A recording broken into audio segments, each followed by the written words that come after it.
killing you. So I guess what's the way forward from here? Like, what do you see as being the way forward from here? I mean, I think it's pretty clear that simply voting to get more Democrats into power is not going to get it done. And I think, in fact, in a lot of cases, like recently, actually hurts our cause, where it seems right now that the left, or at least the Democratic Party left, has kind of fallen asleep, especially with Obama and with the Democrats having a majority in the Senate. Like, people feel that they're going to act in our best interest, even though they're implementing policies that, one could argue are far worse than under the Bush administration when the Republicans controlled everything. And I think if 2006 and 2008 didn't teach us that lesson, I don't know what will. We've seen essentially an absolute gutting of civil liberties. The National Defense Authorization Act, sections 1020 and 1022, are clearly unconstitutional and allow, they include clearly people like you and I, and say that people like us can go to jail without trial. Anybody who has committed a belligerent act against the United States government or its coalition partners, or in support of anyone opposing them, is eligible for detention under the National Defense Authorization Act. That's scary to me. Like, that's not okay. And I think that if George W. Bush had tried to do that, had tried to sign something like that into law, and the Republicans under George W. Bush had tried that, there would have been rioting. The city of Washington, D.C. would have been shut down. What we've seen is also the assassination of an American child. I think Abdul Rahman al-Awlaki is a great, just an example. I mean, there's one life out of thousands of lives that have been lost over the past 5 years. But when you look at this, a just past his 16th birthday kid from Denver, who, because his father, who we killed a couple weeks earlier, was a bad guy, we decided we should probably take him out. And somebody at the Pentagon or in the White House signed off that this kid should die. But he was a child from Denver, and there was no legal oversight. And he was roasted alive with a Hellfire missile.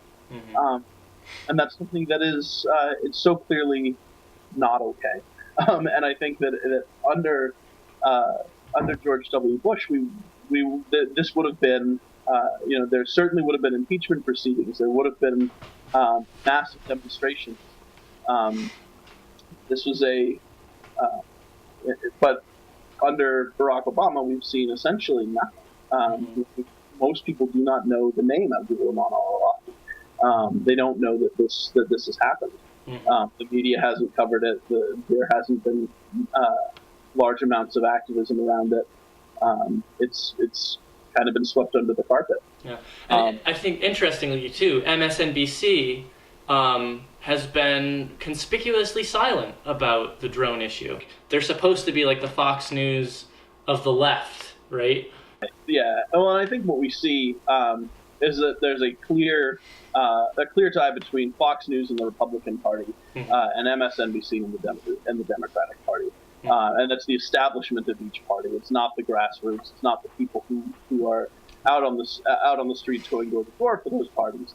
I think you'd find that the vast majority of Republicans on the ground, people, are opposing these policies, and the vast majority of Democrats, if they were aware they were going on, would also oppose these sorts of policies. But you have the media that has very clear ties and support each party. And it's not. I think that you're really cheating yourself if you try to look at the American political system as one that exists on a straight line, with the left and the right. Because you see Rand Paul, who by all accounts is far right, and he's the one who is out in front, supporting the policies that somebody like me, who I think most people who know me would say I'm pretty far to the left on that right-left spectrum. Right.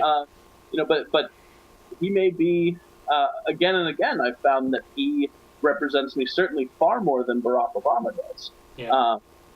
That what he has said and done in D.C.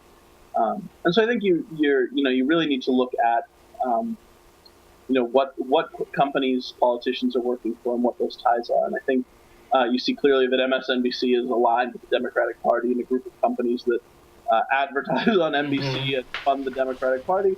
And the opposite is the same is true with the Republican Party and Fox News. It's not left and right. That's Democratic Party and Republican. It's this conglomerate of corporations and that conglomerate of corporations.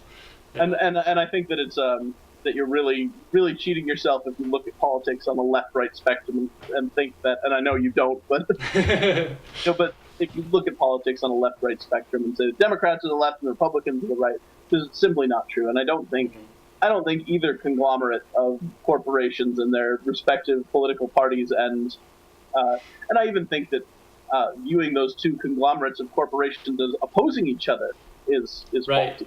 faulty. There are a great many corporations that have ties to both. Great examples, Monsanto, most of the military contractors, Lockheed Martin, BAE, the mega banks. I mean, Bank of America and all of the major banks have ties in both groups and fund both.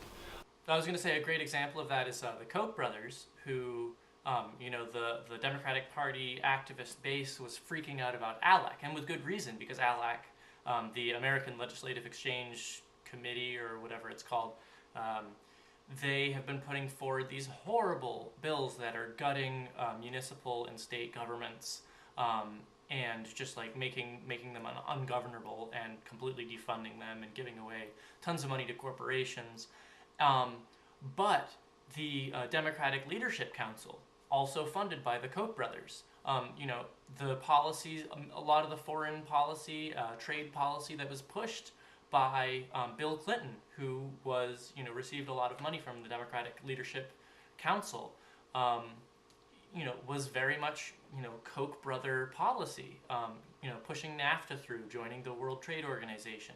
These things were Koch, so it's like the Koch brothers are funding both sides as well. We know how evil the Koch brothers are, but they're betting on both horses. Right. Some of the classic examples, the Koch brothers are a great one. American Sugar, with Al Gore and George W. Bush, where both of them in the state of Florida received over $500,000 from American Sugar. So it was, just making sure that whoever it was who wins gets, that they know that they own them, because they were made a serious candidate by these dollars. So it's a very broken system, and to go back to your question on how we fix it, and that is the question: how do we address a system that's so severely broken that has completely disregarded the Constitution on which it was founded? Not that we should fetishize the Constitution. Things like the 3/5 compromise. The Constitution is it's beautiful in that it leaves itself open for editing. It has this. We know things will change, so you can rewrite this stuff as you go and make amendments, and that's great. But I don't believe in fetishizing it. However, if we're going to pretend to be a constitutional republic, right. we should pay lip service to following the Constitution. At least. I don't think we do that. I think that our government does not care what the Constitution says. And they make their own rules as they go, and they do have the right to edit it. But I think if they put some of the things that they have done to the people and said, this is how we're going to change the Constitution, I think we would see some of the uproar that we're going to need. We have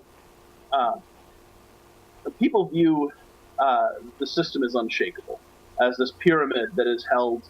The people at the top are held in by this pyramid, and you've got the most powerful military that's ever existed, the only global empire that has ever existed.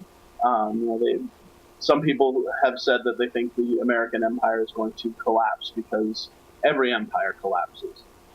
while it's true that every empire has collapsed, there has never been an empire that has held the entire globe, as the American empire does. There's never been anybody who didn't have outside powers, surrounding it.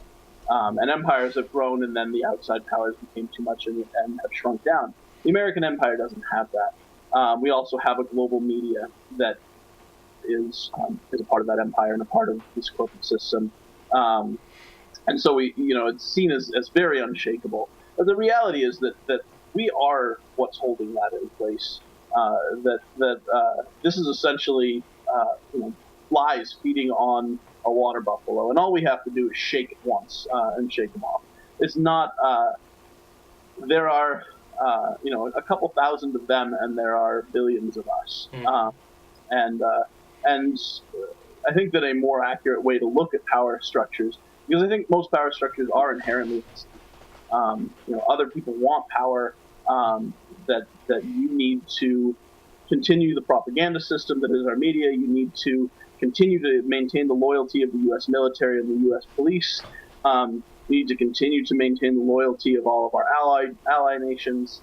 I think if you look at that unstable power structure as an inverse pyramid, where it's top heavy, and these are pillars that are holding it in place. We just need to start shaking those pillars a little bit. Looking at alternative media, getting things out over the internet, looking at making sure that police and military are hearing from the people that we disagree with policies like the National Defense Authorization Act, sections 1020 and 1022, that we disagree with drone warfare. And when they no longer feel that they can command absolute loyalty from those people, when more people are getting more of their information from people on the internet who are putting real news out there instead of corporate spin, I think we've got a real chance to shake the system. Cool. There? Yeah, I am here. My computer's frozen. Okay. And I think it's my video card, so I'm gonna have to restart real quick. Okay. I'll be back. I'd like to wrap things up, and I'm just gonna. Oh, it's gone. All right, I'm gonna restart.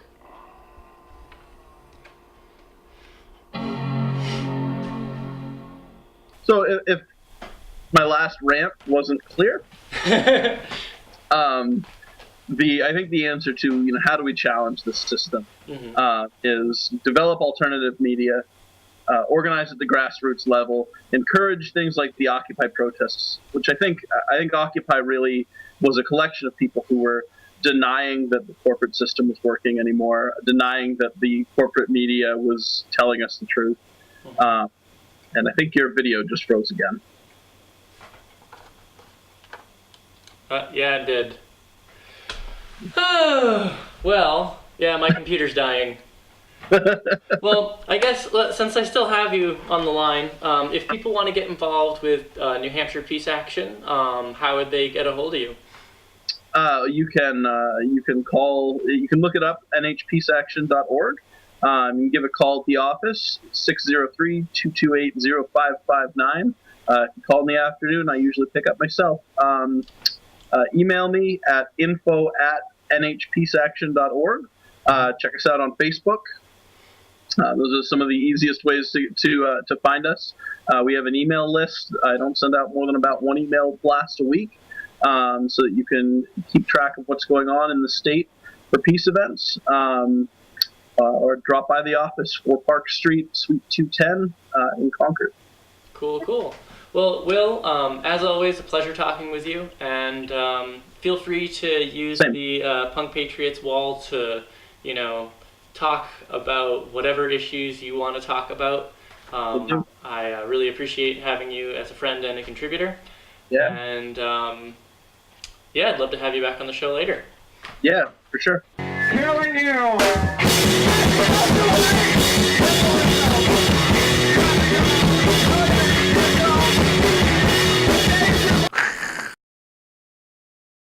You're watching The Punk Patriot, to life, liberty, in pursuit of a less fucked up government. If you like this video, please donate what you think it was worth. You can find the link down in the description of the video.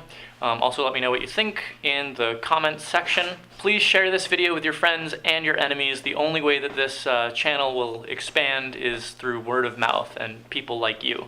So thank you very much. Peace.